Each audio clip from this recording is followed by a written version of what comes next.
네, 오늘은 로마서 2장 1절에서 11절까지의 말씀을 통해서 뒤틀린 시선, 일그러진 신앙이라는 제목으로 함께 하나님의 말씀을 나누도록 하겠습니다. 우리 스스로에게 그렇게 한번 선포했으면 좋겠습니다. 하나님께서 나를 사랑하십니다. 하나님께서 우리를 사랑하십니다. 하나님께서 나의 예배를 기뻐하십니다. 하나님께서 우리의 예배를 기뻐하십니다. 아멘. 이 세계적인 베스트셀러, 이 성공하는 사람들의 7가지 습관의 저자이자 경제학자이고 또 이 종교 역사학 박사인 이 스티븐 코비가 과거 자신의 저서를 통해서 이런 글을 기재했습니다. 그러니까 어느 날 이제 뉴욕의 이 지하철에 허름한 차림의 남자가 어린아이 둘을 데리고 탔습니다.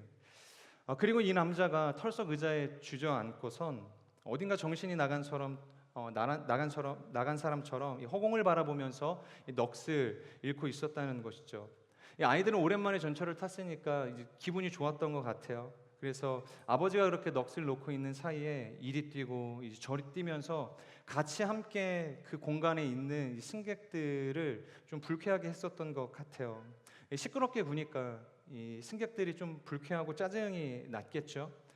그런데 시간이 지나도 이 아버지가 이 아이들을 제지하지 않으니까 이 짜증이 극도로 많이 올라왔던 것 같아요.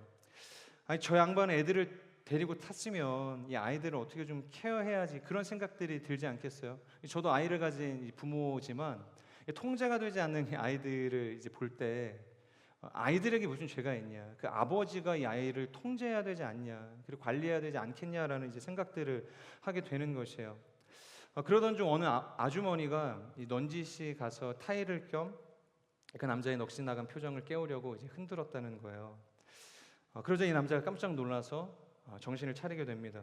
자신이 넋을 놓고 뭔가를 골똘히 생각하는 사이에 자신의 아이들이 이렇게 승객들을 불편하게 했다는 사실을 전혀 모르고 있었던 거예요. 그리고 그 아주머니에게 이제 전후의 사정들을 이제 설명하기 시작했어요. 저는 방금 오랫동안 이 지병을 앓고 있었던 이 아내의 장례를 치르고 그 후에 아이들을 데리고 이 전철을 타고 집으로 돌아가는 길이었습니다. 그러니까 아내가 떠난 빈자리에 이 어린아이들을 데리고 어떻게 살아야 할까? 이 팍팍한 세상을 살아갈 생각을 하니까 도저히 자신이 없고 이 마음이 무너지고 있던 상황이었습니다.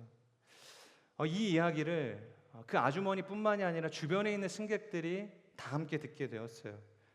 조금까지도 불편함을 느끼고 야단치고 욕하면서 그 부모를 향해서, 그 아버지를 향해서 정죄하고 있었던 그 사람들이 그 이야기를 듣는 순간, 그 사람의 표정의 실체를 확인하는 순간, 이 아이들의 이 천진난만한 웃음소리 그리고 뛰어노는 그 모습들이 그렇게 긍휼히 여겨지기 시작했다는 거예요. 그리고 딱하게 보이기 시작했다는 것이죠. 그리고 아이를 방치하고 있었던 그 남자의 멍한 태도, 그 표정도 너그러이 이해할 수 있게 되었다는 거예요.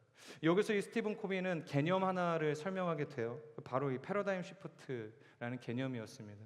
그러니까 인식 전환이라는 개념인 것이죠. 그러니까 우리가 표면을 볼 때와 그 동기의 실체를 확인할 때 어떻게 우리가 사고하고 생각하는 인식이 바뀔 수 있는가에 대한 개념인 것이었습니다. 또 한 번은 제가 과거에 저희 아내와 이제 중국에서 만나서 연애를 하고 이제 결혼을 하고 다시 중국으로 갔어요. 한참 연애를 할 때 함께 섬기고 있었던 이 교회가 있었습니다. 한인교회였는데 보통 오후에 예배를 드리고 이제 예배가 끝나면 한 3시, 4시 정도 됐던 것 같아요. 순모임을 이제 해야 되는데 저희는 특별하게 순모임 전에 전체 모임을 했고 그 전체 모임은 기도를 하기 위한 모임으로 진행을 했어요. 가령 이제 4시에 끝났다면 4시에 모여서 5시까지 쭉 기도를 하고 그리고 5시부터 흩어져서 순모임을 이제 했던 거죠. 근데 제가 그때 청년부 회장이었거든요. 원래 기도회는 이 담당 목사님 혹은 전도사님이 기도 인도를 하시기 마련인데 저에게 기도 인도를 하라고 이렇게 강제하셨어요. 그래서 저는 목회자가 팔자라는 말을 쓰면 안 되는데 이 팔자에도 없는 그 기도 인도를 진짜 오랜 시간 동안 하기도 했습니다. 그렇게 기도 인도를 하면 보통 저희가 원으로 둘러앉고 그 전도사님은 한쪽에 앉으셔서 같이 이제 회중처럼 참여를 하면서 기도를 했단 말이에요. 그런데 갑자기 그날따라 이제 기도하는 지체들에게 붙어서 한 명씩 가서 기도를 도와주시는 거예요. 중보를 해주시기도 하고 뭐라고 격려의 메시지를 하기도 하고 모든 사람들을 이렇게 막 이제 돌면서 뭔가를 이야기하고 있었던 것 같아요. 근데 저는 기도 인도를 하고 있으니까 정확하게 뭘 하고 계시는지는 몰랐던 거예요. 그런데 저희 아내, 그때는 저희 여자친구였죠. 근데 저희 아내한테 가서 뭐라고 얘기를 하는데 아내 표정이 굉장히 안 좋아졌던 게 눈에 보였어요. 그리고 제가 끝나서 아내에게 물어봤습니다. 아까 전도사님이 오셔서 무슨 이야기를 했냐. 전도사님이 갑자기 그러셨대요. 수연자매님, 갑자기 이렇게 대뜸 기도하고 있는데 기도하세요 그러셨다는 거예요. 기도하고 있는데 갑자기 자기 이름을 부르면서 다그치면서 기도하라는 이야기를 했다는 거예요. 그 순간 저희 아내의 마음이 어려워졌대요. 그리고 그 이후에 더 이상 기도를 이어갈 수 없었다라는 이야기를 했어요. 저희 아내는 보통 기도를 할 때 통성 기도를 하기도 해요. 하지만 이 성향 자체가 이 조용한 기도를 하기도 하거든요. 그리고 읊조리는 기도를 할 수도 있지만 침묵으로 묵상하며 기도를 할 수도 있는 거잖아요. 그러니까 다양한 형태의 기도 패턴들이 있을 텐데 그때 하필이면 저희 아내가 속으로 기도를 하고 있었다는 거예요. 그러니까 그 전도사님이 가셔서 기도를 안 하고 있다고 생각을 했던 거예요. 그래서 수연 자매님 기도하셔야죠. 자기 열심히 기도하고 있는데 정죄를 당한다는 느낌이 강하게 왔다. 아내가 그렇게 이야기를 했어요. 이 정치 철학자 토마스 홉스라고 하는 분이 이 리바이어던이라는 명著에서 이렇게 이야기를 했습니다. 다른 사람을 판단하고 흉보는 것은 다른 사람의 불완전함을 말함으로써 자신을 유리하게 만들려는 시도이며 우리의 죄성과 자존심을 동시에 만족시키는 편리한 장치다. 이 심리학자 에릭 번도 비슷한 말을 했습니다. 심리학적으로 볼 때 타인에 대한 문제를 지적하는 것은 이 죄의 보편성을 언급하면서 자신의 죄를 정당화하려는 시도이다. 그래서 자신의 자존감을 살리려는 시도가 그 속에 그 비난과 판단 가운데 들어가 있는 것이다 라고 이야기했어요. 여러분, 우리는 지난 시간에 이 로마에 나타난 수많은 성적인 타락의 결과물들을 통해서 인간이 얼마만큼이나 사악해질 수 있는지, 타락할 수 있는지에 대해서 함께 나누었습니다. 이 로마가 타락하게 된 배경이 바로 성적 타락의 열매였던 것이죠. 그러니까 하나님을 떠난 인간의 죄악 가운데 나타난 열매가 바로 이 동성애라는 이 특별한 이 역기능적인 성적 쾌락의 형태였다라는 이야기도 지난주에 함께 나누었죠. 그런데 오늘의 본문을 보면 사도 바울이 1장을 마무리하고 2장으로 넘어가면서 어떠한 문장으로 시작을 하고 있는가, 그것이 중요한데요. 1절의 말씀을 함께 읽도록 하겠습니다. 시작. 그러므로 남을 판단하는 사람이여 그대는 변명할 수 없습니다. 그대는 남을 판단하는 그것으로 그대 스스로를 정죄하고 있습니다. 남을 판단하는 그대가 똑같은 일들을 행하기 때문입니다. 1절을 보면 그러므로라는 접속사를 사용하고 있죠. 여러분, 이것이 무엇을 의미하고 있는가? 바로 1장에서 언급되어진 이 내용이 이 2장이라는 내용과 전혀 무관하지 않다는 것을 의미하는 것이죠. 그러니까 1장에서 우리가 이 성적 타락에 빠진 사람들에 대한 문제를 지적할 수 있어야 된다라고 이야기했죠. 그러니까 옳은 것은 옳다고 이야기할 수 있는 신앙이 우리 가운데 있어야 한다라고 말씀을 드렸어요. 진리를 떠난 이들을 향한 엄중한 하나님의 경고 앞에서 결코 우리가 침묵하지 않고 하나님의 나팔수로 소리를 내야 한다. 그것이 지난 설교의 결론이었습니다. 그런데 2장은 거기서 한 걸음 더 나아갈 것에 대해서 이야기하고 있는데 그것이 무엇이냐? 타인을 향해서 하나님의 경고를 외치기 이전에 자신 안에 나타나 있는 이 죄의 진상에 대해서 반드시 눈을 떠야 한다라는 것이에요. 그것이 전제되어지지 않는 경고는 경고가 아니라 죄다라는 것입니다. 이 말은 당시 로마에 있던 이 정통파 유대인들이 이방인들 그리고 음란에 빠진 그리스도인들을 향해서 비난과 이 정죄로 일관했다는 것을 의미하는 것이겠죠. 그러니까 드러난 현상을 통해서 나타나 있는 어떤 결과물을 통해서 그들을 판단했다는 거예요. 그리고 그들을 규정했다는 것이죠. 그리고 스스로를 향해서 하나님의 율법을 맡은 자신들을 향해서는 그들과 우리가 같지 않음에 대해서 안도했고 안심했다는 것입니다. 그런데 1절에서 사도 바울이 뭐라고 이야기하고 있어요? 남을 판단하는 사람들이여, 너희도 똑같은 일을 행하고 있다. 다시 말해서 지금 이 말은 내가 남을 판단하고 있는 것이 지금 너 스스로를 정죄하고 있는 행위라는 것을 알아야 한다라는 것입니다. 여러분, 누가복음 18장을 보면 이 바리새인과 세리의 기도 장면이 소개되어지고 있죠. 우리가 너무 잘 알고 있는 이야기입니다. 그때 바리새인이 예수님 앞에 나아가서 자신 있게 이야기하는 거예요. 내가 저 세리와 같지 않음에 하나님께 감사를 드립니다. 그리고 이어서 나는 다른 사람들 곧 토색, 불의, 간음하는 자들과 같지 않음에 감사합니다. 여러분 과거에 이런 경험들이 있으실지 모르겠어요. 시험을 봤어요. 근데 생각처럼 점수가 잘 나오지 않은 거예요. 그래도 성적표는 부모님께 보여드려야 사인을 받잖아요. 그때 이렇게 이야기하는 거죠. 엄마, 옆집 영철이는 70점 맞았어. 저 80점 맞았는데 혼나기 싫어서 갑자기 옆집 영철이를 소환하기 시작을 하는 거예요. 그럼 그 이야기를 듣고 그래 80점 맞았다고 해서 혼내려고 하는데 옆집 영철이가 70점 맞았다 그래서 어머니의 그 화가 누그러지기 시작하는 거예요. 결국 그 영철이 덕에 그 상황을 모면하긴 했지만 여러분 저는 아닙니다. 그 아이가 받은 그 80점이라는 성적표 그 절대적인 기준은 변화하지 않는다는 거예요. 비록 그 영철의 덕에 그 상황을 무사히 묘면하게 되었지만 결국엔 우리는 그 비교 우위라는 것을 통해서 그 사람을 짓밟고 올라간 그 우월감을 얻었을 뿐이라는 거예요. 여러분 80점을 맞은 그 아이의 문제가 사라진 것이에요? 아니에요. 그 아이는 80점 맞은 아이인 거예요. 그저 자신보다 성적이 못한 누군가를 소환함으로써 다시 말씀드리지만 상대적인 비교 우위를 점했을 뿐이라는 것이죠. 2절을 보면 이렇게 이야기하고 있습니다. 함께 읽겠습니다. 우리는 그런 일을 행하는 사람에게 진리대로 하나님의 심판이 내린다는 것을 압니다. 여러분 우리는 다른 사람의 부족함을 발판 삼아서 나의 의를 드러내는, 그래서 그 사람을 상대적으로 비난하거나 판단하고 정죄하는 일들을 하게 된다는 거예요. 그래서 나의 나음을 드러낸다는 것이죠. 그런데 성경은 뭐라고 이야기하는가? 성경은 어떻게 우리를 판단한다고 이야기하는가? 우리 다시 한번 2절의 말씀을 읽겠습니다. 시작. 우리는 그런 일을 행하는 사람에게 진리대로 하나님의 심판이 내린다는 것을 압니다.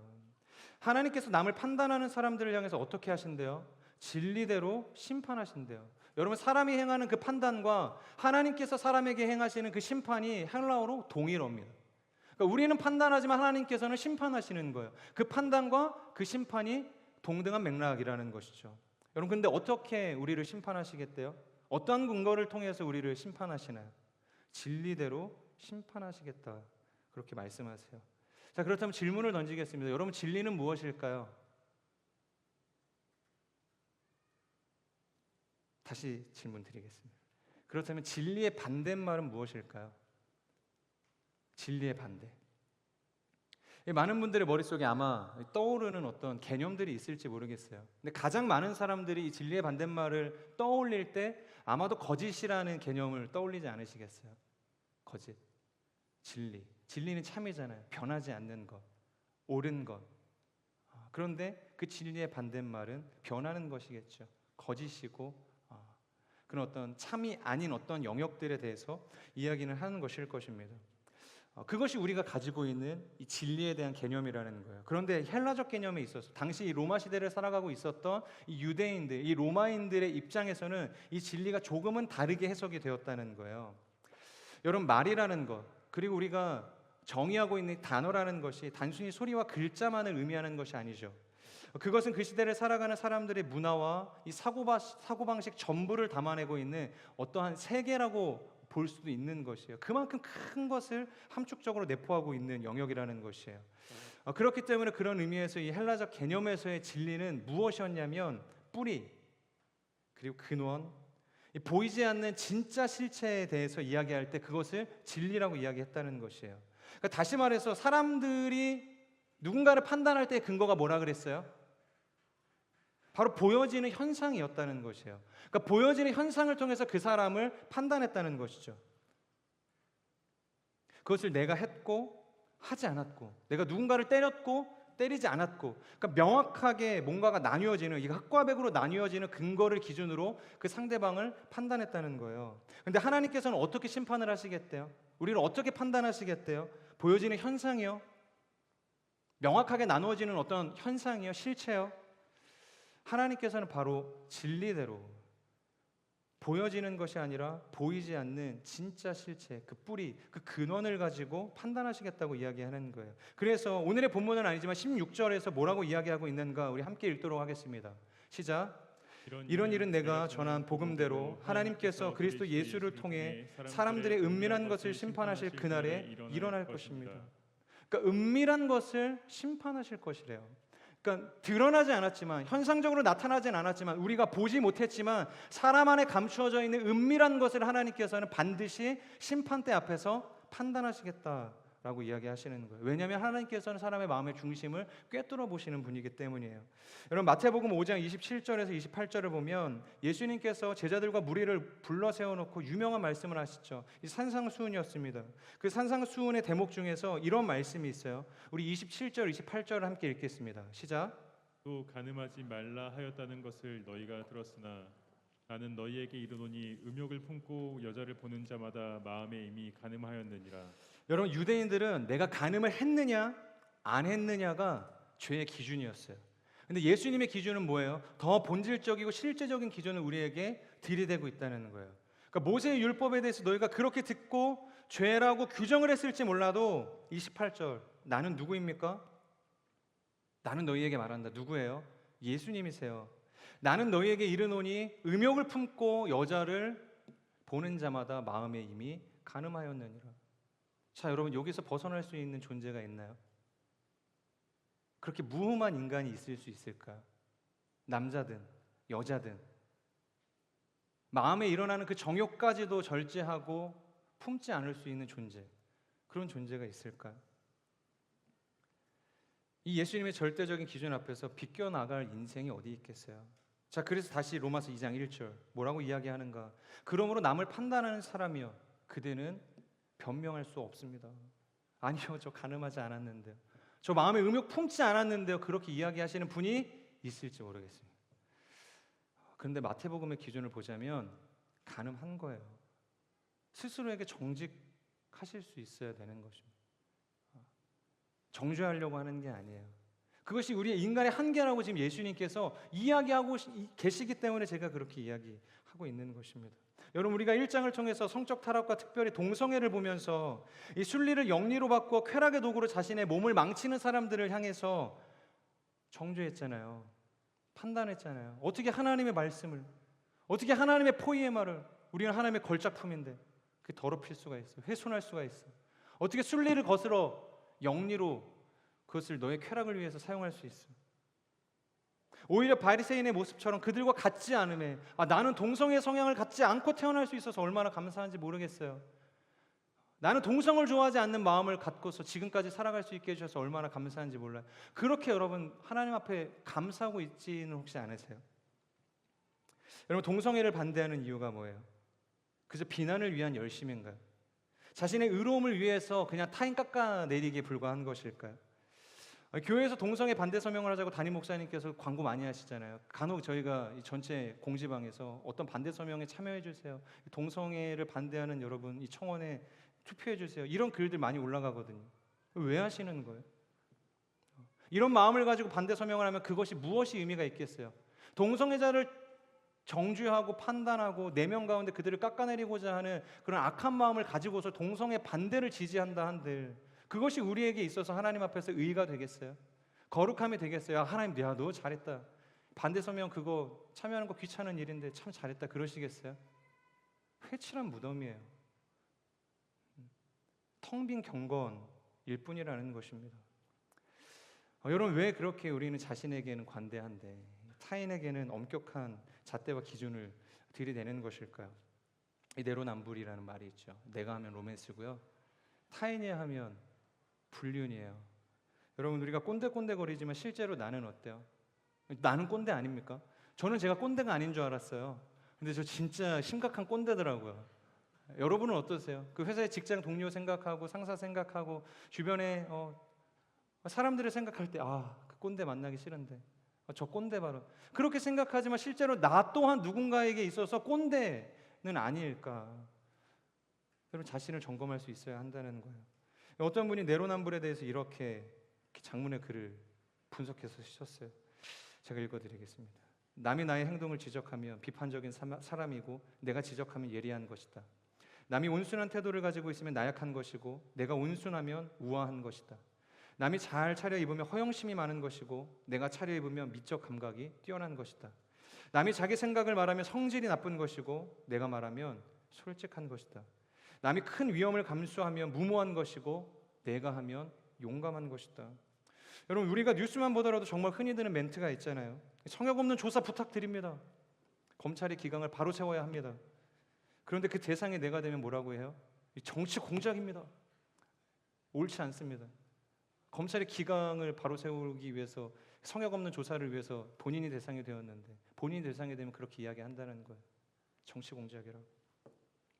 지금 설교 듣는 중에 옆 사람 쿡쿡 찌르는 사람이 있을지 모르겠어요.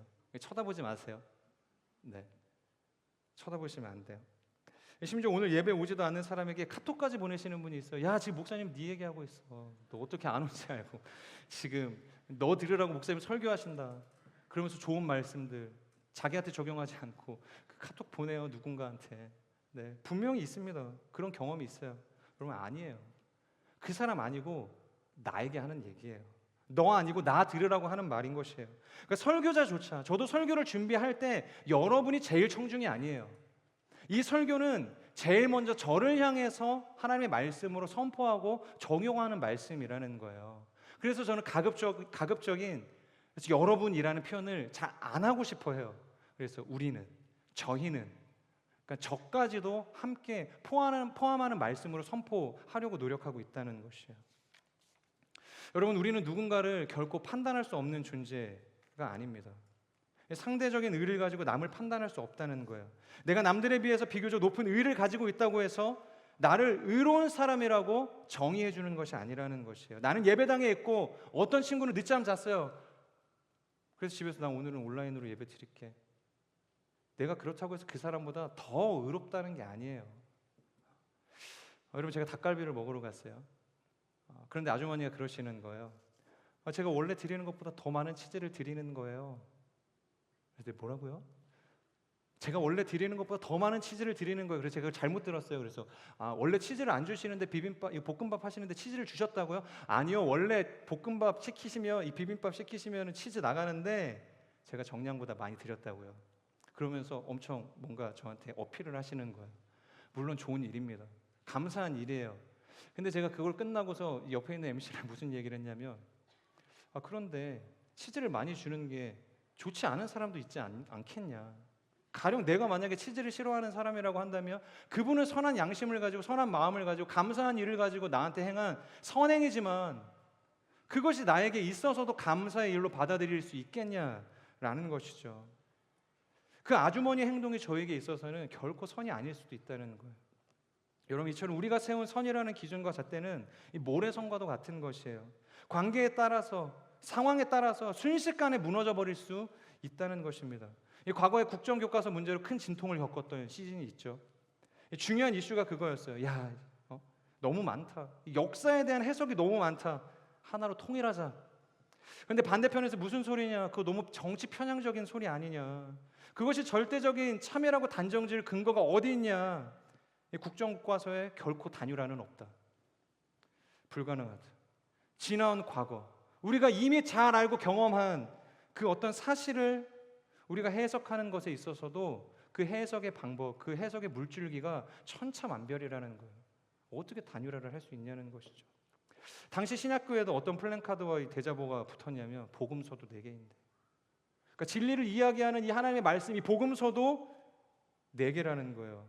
저자에 따라서, 상황에 따라서, 가치와 관념에 따라서 예수님의 일생에 대해서 다르게 표기할 수 있다고 이야기를 하는 거예요. 그래서 한참 그것이 화제가 되었던 시기가 있어요. 다시 말씀드리지만 여러분, 이것이 우리가 가진 한계라는 거예요. 그것을 인정할 수 있어야 한다는 것이죠. 우리가 가진 기준과 어떤 잣대를 가지고 그 프레임 속으로 모든 것을 집어넣을 수 없다는 거예요. 그리고 그렇게 정죄하고 판단하고 깎아내린, 그래서 얻게 되어진 이 상대적인 의로는 결단코 마지막 날 그 하나님의 심판, 그 진노의 심판대 앞에서 우리가 피해갈 수 없다는 것이에요.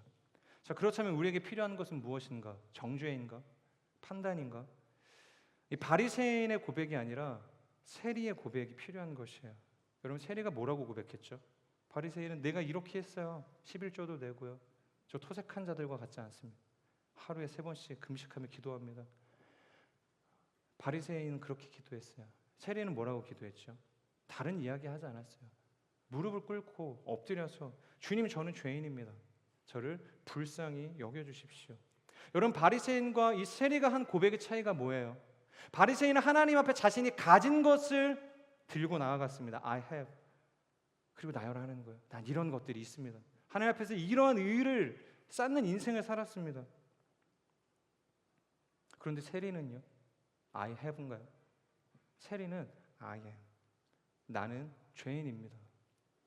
자신의 존재를 들고 하나님 앞에 나아갔던 사람, 그 사람이 바로 세리였다는 것이에요. 그 어떤 것을 소유하고 선한 삶을 살았을지라도, 세리가 실제로는 선한 삶을 살았을지도 몰라요. 그리고 세리였기 때문에 돈이 많았을지도 모르겠습니다. 하지만 그것을 가지고 하나님 앞에 나아가지 않았어요. 자신이 죄인이라는 그 존재의 정체성을 가지고 나아갔어요. 주님, 저는 죄인입니다. 그리고 저를 불쌍히 여겨주십시오. 여러분, 그래서 사도 바울도 오늘의 본문 4절에서 이렇게 이야기하는 거예요. 우리 4절의 말씀을 같이 함께 읽겠습니다. 시작. 아니면 하나님의 인자하심이 그대를 회개로 이끄시는 것을 알지 못하고 그분의 인자하심과 용납하심과 오래 참으심의 풍성함을 멸시합니까? 자, 여러분, 우리에게 보장된 구원의 근거가 뭐예요? 바로 그분의 인자하심과 용납하심과 오래 참으심의 결과다라고 이야기하고 있어요. 내가 의롭기 때문이라고 이야기하지 않습니다. 남을 판단해서 그 사람보다 높은 그레이드를 점했기 때문에 합격 이러지 않으셨어요. 다시 말씀드리지만 하나님의 인자하심이, 하나님의 용납하심이, 하나님의 오래 참으심의 그 풍성하심의 결과가 우리의 구원을 보장하고 계신다는 거예요. 율법주의를 통해서 만들어낸 의가 아니라, 최선의 삶을 통해서 만들어낸 이 도덕적 양심에 따른 선이 아니라, 하나님이라는 존재 자체, 그리고 십자가에 달리신 예수 그리스도 그분의 존재 자체가 우리의 구원의 유일한 근거다. 그렇게 사도 바울이 이야기하고 있는 것입니다. 만약 우리가 다른 것을 통해서 구원을 받을 수 있는 존재였다고 한다면 예수님 오셔서 죽지 않으셨을 거예요. 애쓰셨겠죠. 고쳐 쓰려고 노력했겠죠. 어떻게든 개선시키고 변화시키기 위해서 안간힘을 쓰셨을 거예요. 그런데요, 돌아가셨어요. 십자가에 달리셨다는 거예요. 방법이 없었다는 거예요. 본인이 죽지 않고서는 우리의 죄의 문제를 해결할 수가 없었다라는 결론. 여러분, 그래서 죽으신 거예요. 우리는 대안이 없는 죄인이라는 것이죠. 여기에는 전혀 예외가 없어요. 우리 9절에서 11절의 말씀을 함께 읽겠습니다. 시작. 악을 행하는 모든 사람의 영혼에 환난과 고통이 있을 것입니다. 먼저는 유대 사람에게 있을 것이며 다음으로는 그리스 사람에게 있을 것입니다. 그러나 선을 행하는 모든 사람에게는 영광과 존귀와 평강이 있을 것입니다. 먼저는 유대 사람에게 있을 것이며 다음으로는 그리스 사람에게 있을 것입니다. 이는 하나님께서 사람을 편애하시지 않기 때문입니다. 유대인들에게도 그리스인들에게도 완고한 마음으로 회개하지 않고 예수 그리스도를 향해서 그 마음을 돌이키지 않는 모든 사람들은 어떠한 사람이에요? 하나님의 이 맹렬한 심판을 결코 피해갈 수 없는 존재다, 이렇게 못 박아서 이야기하고 있는 거예요. 예수 그리스도라는 유일한 진리의 기준, 그 은혜의 십자가를 우리의 인생에 다시 고추 세우지 않고서는 우리는 그 구원의 길을 보장받을 수 없는 존재다, 그렇게 정의하고 있는 것이에요. 여러분, 우리 안에서 대안을 찾으려고 노력하지 마세요. 그리고 우리의 연약함 때문이라도 혹여나 절망하지 마세요. 나는 이렇게 죄인인데. 절망하실 필요가 없다는 거예요. 그래서 예수님께서 우리를 위해서 죽으셨다는 거예요. 우리는 애초에 절망조차도 할 수 없는 존재인 것이에요. 성경적으로 본다면 여러분, 우리가 절망한다는 것 자체도 굉장한 겸손한 고백인 것 같지만 이것은 매우 교묘하고 위선적인 교만의 한 형태에 불과할 뿐이라는 거예요. 우리를 너무 높게 평가하지 말아주세요. 이것이 인본주의의 뿌리가 되었고 하나님이 아닌 사람을 향하게 하는 사단의 속삭임이 되었다는 것이에요. 이 카톨릭의 로메오 신부라는 분이 계셨어요. 이분의 일대기를 담은 이 로메로라는 영화도 1989년도 좀 오래되긴 했지만 그때 만들어지기도 했어요. 근데 이분을 유명하게 만들었던 메시지가 있었습니다. 그것이 무엇이냐면, 당시에 그가 살던 나라에 종교적인 탄압이 너무 심했어요. 인권이 보장되지 못했고 무차별한 이 군부 독재 아래 이 폭행과 이 살인이 너무 빈번하게 일어났던 시기였어요. 하지만 이 로메로라는 신부는 이 신부였음에도 불구하고 소리를 내지 못했어요. 그러니까 좀 내성적이셨던 분이었던 것 같아요. 지금 MBTI 얘기를 하려고 했지만 나서기를 주저하는 이 사람이어서 이러한 어떤 큰 사회적인 이슈 앞에서도 말 한마디를 내뱉지 못하고 속으로 삼키고 있었던 존재였다는 거예요. 그러던 어느 날 한 가지 사건이 터지게 됩니다. 이 군부의 탄압이 종교계까지 들어오게 된 거예요. 점점 수위가 높아져서 어느 날 예배를 드리고 있는데 군인들이 들어와서 그 안에서 예배를 드리고 있는 무고한 시민들을 향해서 총질을 해댄 거예요. 그래서 그 안에서 예배를 드리고 있던 모든 사람들이 다 죽게 되었던 것이죠. 그 광경을 보고 더 이상은 못 참겠다. 이 마음의 소리가 입 밖으로 터져나오게 된 거예요. 우리는 인간이잖아. 우리는 인간이잖아. 도저히 이 참혹한 현장을 이렇게 침묵하지 못하고 그가 최초로 던졌던 그 세상을 향한 메시지가 우리는 인간이잖아 라는 거예요. 여러분, 참 많은 것을 생각하게 하는 대사입니다. 심지어 이것은 극 중에서 짜여진 대사가 아니죠. 가상의 어떤 메시지가 아니라는 거예요. 현재적으로 실제적으로 있었던 사건 앞에서 한 존재가 세상 가운데 던진 메시지였다는 거예요. 그런데 여러분, 여기에는 이 메시지 앞에는 굉장히 큰 함정이 숨겨져 있다는 거예요. 그것은 바로 인간에 대한 근본적인 고찰을 하게끔 만든다는 거예요. 우리는 인간이잖아. 뭔가 설득력이 있어 보이죠. 인간의 존재에 대한 뭔가 품격을 드러내는 것 같아요. 하지만 인간은 원래 그런 존재라고 성경이 이야기하고 있어요. 부패하고 타락하고 깨어지고 무너진 존재. 그것이 인간이라는 거예요. 여러분, 동물도 하지 않는 일이에요. 심지어 야생에서 가장 정점에 있다는 맹수조차 자신의 배가 부르면 남의 먹이를 탐내지 않습니다. 그리고 무고한 학살을 하지 않는 거예요. 오로지 인간이기 때문에. 이 피조 세계에서 하나님이 창조하신 모든 피조물 중에서 유일하게 인간만이 이런 악한 일들을 자신의 욕망을 채우는 수단으로 사용하는 존재라는 거예요. 얼마 전에 이 정찬성 아세요 혹시? 이 UFC 선수인데요. 한국인은 이 체형적으로 뭔가 이렇게 싸움을 하는데 유리한 이렇게 신체 조건은 아니죠. 그래서 전 세계적으로도 몇 안 되는 동일 체급 안에서 이 2번의 챔피언 타이틀전에 도전해서 많은 사람들의 찬사를 받았고 화제가 되었어요. 그러니까 타이틀을 딴 것도 아니고 타이틀전에 도전했다는 것만으로도 사람들에게 회자가 되었다는 거예요.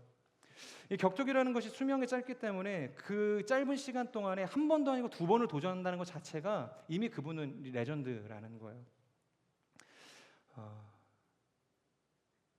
한 번의 실패를 거울 삼아서 이 2번째 도전을 하는 것이기 때문에 얼마나 절치부심, 많은 노력을 기울였겠어요. 그리고 이제는 첫 도전을 했을 때만큼 젊은 20대의 나이가 아닌 거예요. 이미 30대를 훌쩍 넘겼습니다. 그리고 한 여인을 만나서 가정을 이루었고 그리고 사랑하는 2 자녀가 있는 이제 아버지인 거예요. 이번이 정말 마지막 기회라고 여겼고 정말 최선의 노력을 이 정찬성이라는 선수가 준비하게 돼요. 마지막 타이틀 매치였던 것이죠. 평소 시합 준비와는 다르게 수많은 챔피언을 배출했던 이 미국의 유명 에이전트와 계약해서 3개월 전부터 미국으로 건너가서 전지 이 훈련 안에서 준비를 했어요. 그리고 챔피언과 가장 체형이 비슷한 그리고 이 기술적인 완성도가 있는 선수를 섭외해서 계속 완벽에 가까울 정도로 연습하고 또 연습하고 이 스파링을 거듭했던 거예요. 그런 과정 속에서 이 본인 자체, 그러니까 본인도 얼마나 마음에 확신이 있었는지 이런 이야기를 해요. 내가 할 수 있는 준비는 다 했다. 더 이상 할 준비가 없다는 거예요. 이제 링 위에 서는 일만 남았다. 그렇게 이야기했어요. 여러분, 이 발언을 통해서 우리는 그의 다짐을 들을 수 있었고 자신감을 느낄 수 있었고 결과에 대한 희망을 유추해 볼 수 있었죠. 그렇게 2022년 4월 9일 하필이면 11시 주일날 경기가 있었어요. 제가 저 아래에 있었거든요.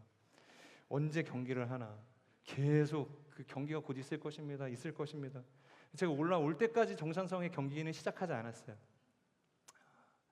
아쉬웠죠. 그렇게 어쨌든 이 정찬성과 이 볼카노프스키라는 이 패더급 타이틀 매치가 진행이 되었습니다. 그런데 1라운드가 시작되자마자 얻어맞기 시작하는 거예요.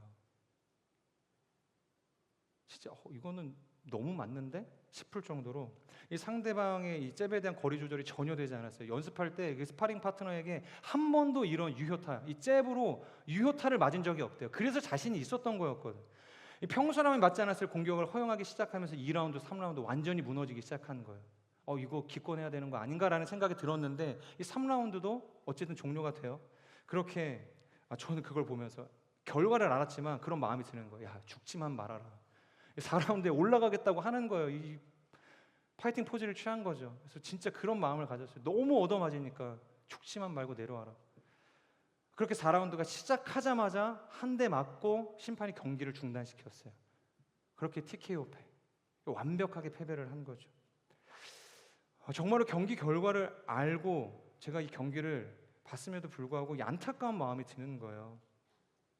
여러분 젖잘싸라는 말이 있죠. 젖잘싸가 아니에요. 진짜 졌지만 잘 싸웠어가 아닙니다.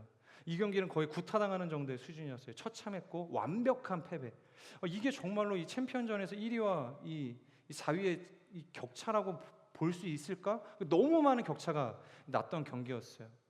여러분 우리의 인생 앞에 놓인 이 장벽의 브레이크 스루를 하는 것, 그것은 결코 나의 계획과 내적인 확신, 그리고 그것을 완벽하게 받쳐 줄 수 있는 이 노력과 열정으로 할 수 없다는 것을 제가 이 경기를 보고서 다시 한번 깨닫게 됐어요. 그래서 제가 언젠가 설교를 하면 이 얘기를 꼭 해야겠다. 정말로 인간의 한계, 그리고 인간의 한계를 도전하는, 그리고 정말로 많은 것으로 준비되어져 있는 한 사람이 자신감을 가지고 그 경기에 임했지만 무너지는 모습, 그리고 그가 결국엔 고백하게 되는 그 고백의 메시지를 꼭 한번 나눴으면 좋겠다. 그런 생각을 했어요. 완벽에 가까운 준비를 했지만 본인도 그렇고 그를 응원하는 모든 사람도 그렇고 그가 그렇게 일방적으로 구타를 당하고 무너지게 될 거라고 생각하지 않았어요. 본인조차 얼마나 억울하고 절망스러웠는지 경기가 끝나고 자기 자리로 돌아가야 되는데 한참을 엎드려서 우는 거예요. 그리고 절규하기 시작하는 것입니다. 그리고 진정이 됐어요. 상황이 수습이 됐고 마지막에 기자가 가서 인터뷰를 하는 거예요. 어떠십니까? 두 번의 타이틀 매치에 도전을 하셨는데 결과가 어쨌든 패배네요. 어떤 기분이신가요? 그때 이런 이야기를 해요. 경기에서 지게 되면 언제나 느끼는 것이지만 격투기에 대한 회의가 찾아온대요. 얼마나 많은 걸 준비했겠어요. 근데 진 거예요. 한 번의 경기로 인해서 모든 시간이 다 물거품이 되는 것이죠. 그렇기 때문에 이 파이터의 마음 가운데는 무조건 이겨야 된다는 마음이 있는 거예요. 이기면 모든 것을 얻는 거고 지면 모든 것을 잃는다라는 개념을 가지고 있다는 것이죠.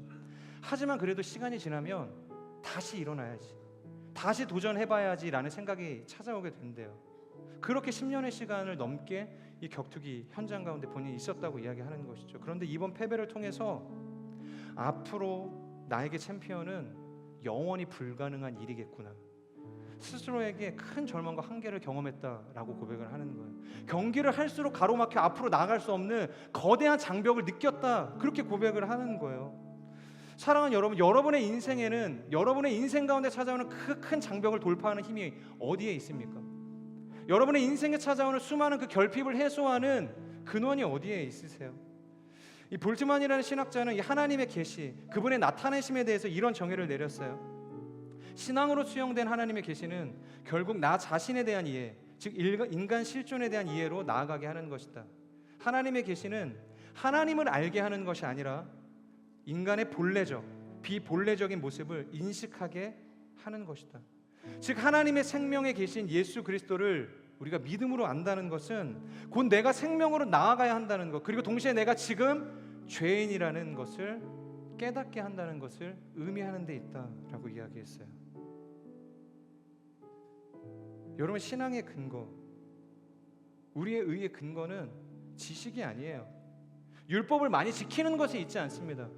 상대적인 차별을 통해서 얻게 되어진 그런 알량한 그런 어떤 선한 행실의 결과물이 아니라는 거예요. 여러분, 신앙의 초신자가 판단을 많이 하겠어요? 아니면 교회 생활 충만하게 하신 분이 많이 하시겠어요? 초신자는요, 하라는 대로 해요. 주일 성수해야 됩니다. 그러면 악착같이 와요. 눈이 오나 비가 오나 한다는 거예요. 11조 해야 됩니다. 토달지 않아요.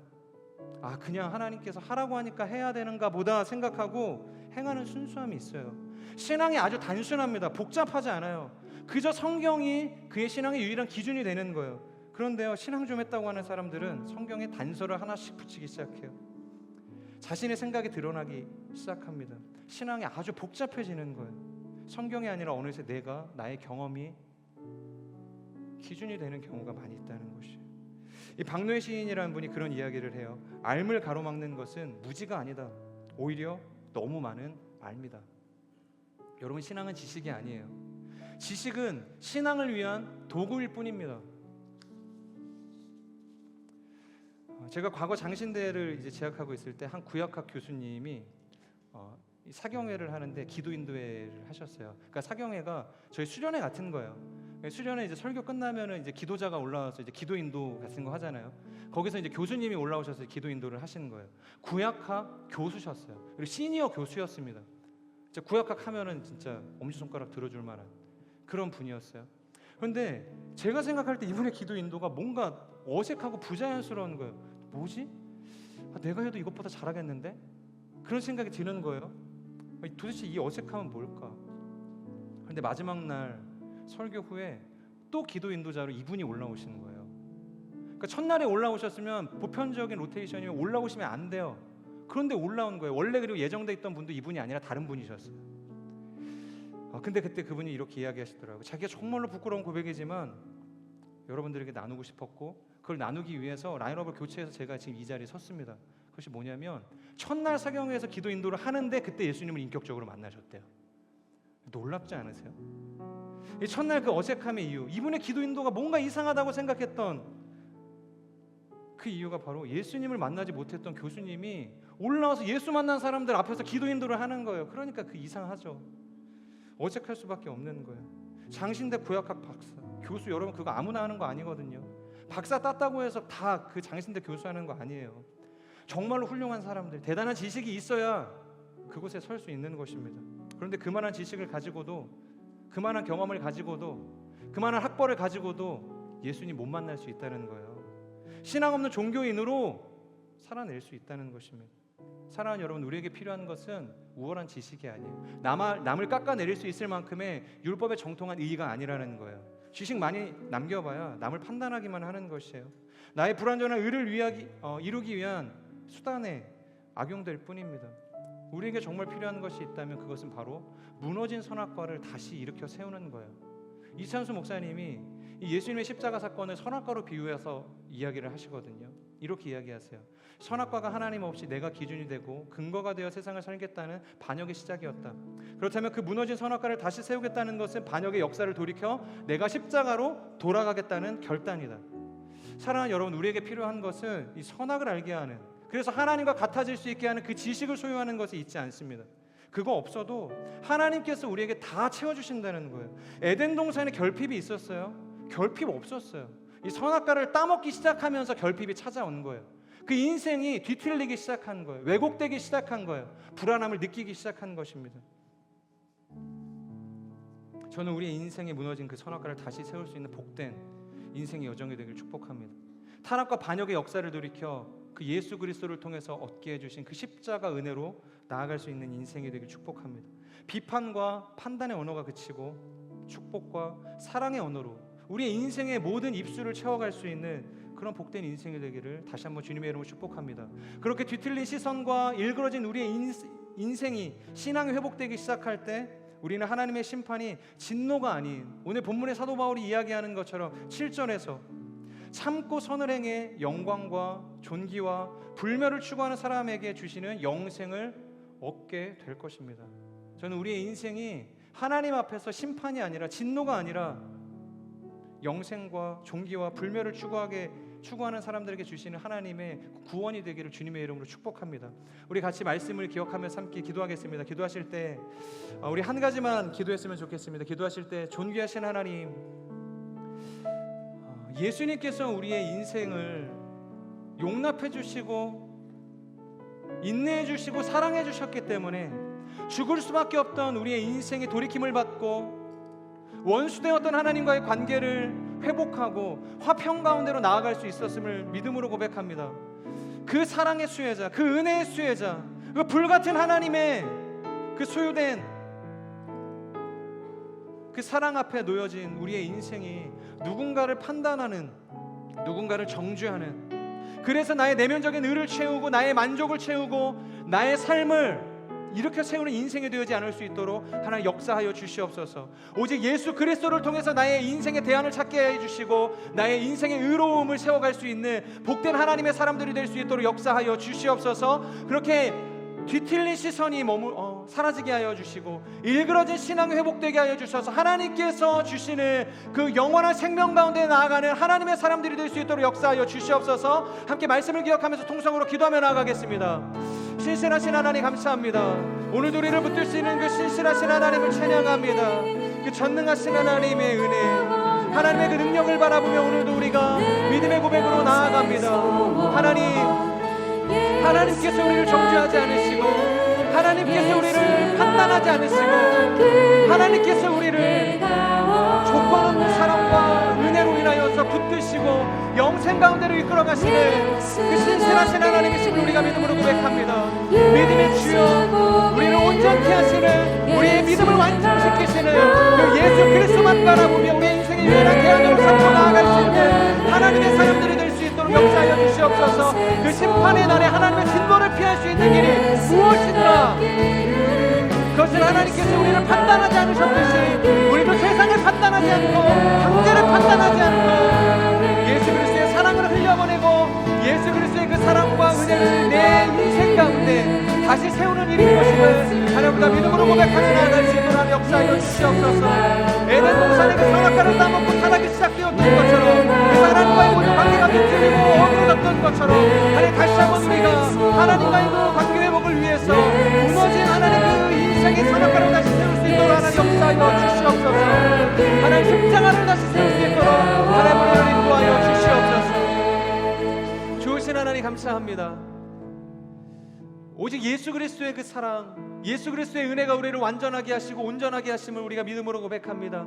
예수님을 닮게, 예수님의 마음을 품게 하나님, 우리의 모든 시선과 우리의 내면의 모든 악한 것들이 떠나가는 역사가 있게 하여 주시옵소서. 그래서 무너진 우리의 인생의 그 선악의 나무가 다시 한번 그 십자가의 은혜 앞에 세워질 수 있도록, 그래서 하나님 멀어졌던 하나님과의 그 관계, 그래서 인생의 나의 노력과 열정과 계획을 통해서 하나님 나의 삶을 디자인하려고 했던 모든 하나님 악한 삶으로부터 벗어나 하나님께 올인하는 인생, 하나님께 모든 것을 내어 맡기고 하나님을 나의 의로 삼고 예수 그리스도를 나의 공로로 삼을 수 있는 하나님 거룩한 하나님의 사람들이 될 수 있도록 역사하여 주시옵소서. 사도 바울의 고백처럼 믿음의 주여 온전케 하시는 그 예수 그리스도만을 붙들며 나아갈 수 있는 복된 인생의 여정이 될 수 있도록 하나님 역사하여 주시옵소서.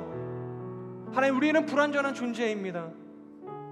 하나님, 우리의 인생에는 언제나 결핍이 찾아오고 그 결핍의 순간 하나님 우리는 선택해야 할 것입니다. 세상을 선택하는 미련한 인생이 아니라 눈앞에 놓여져 있는 한시적인 것에 마음을 빼앗기는 어리석은 인생이 아니라 정말로 영원하고 썩어 없어지지 않는, 지금 당장 내 눈앞에 보이지는 않지만 영원한 그 하나님의 나라의 그 무궁한 가치를 위해서 살아갈 수 있는 하나님, 이곳에 모인 모든 제2포유 공동체의 청년들이 될 수 있도록 하나님 기름 부어 주시옵소서. 그렇게 우리와 함께 하실 신실하신 주님을 찬양합니다. 감사합니다. 사랑하는 예수 그리스도의 이름으로 기도합니다. 우리의 기도를 받으신 주님 앞에 우리 감사의 박수 올려드립시다. 아멘. 주님 찬양합니다.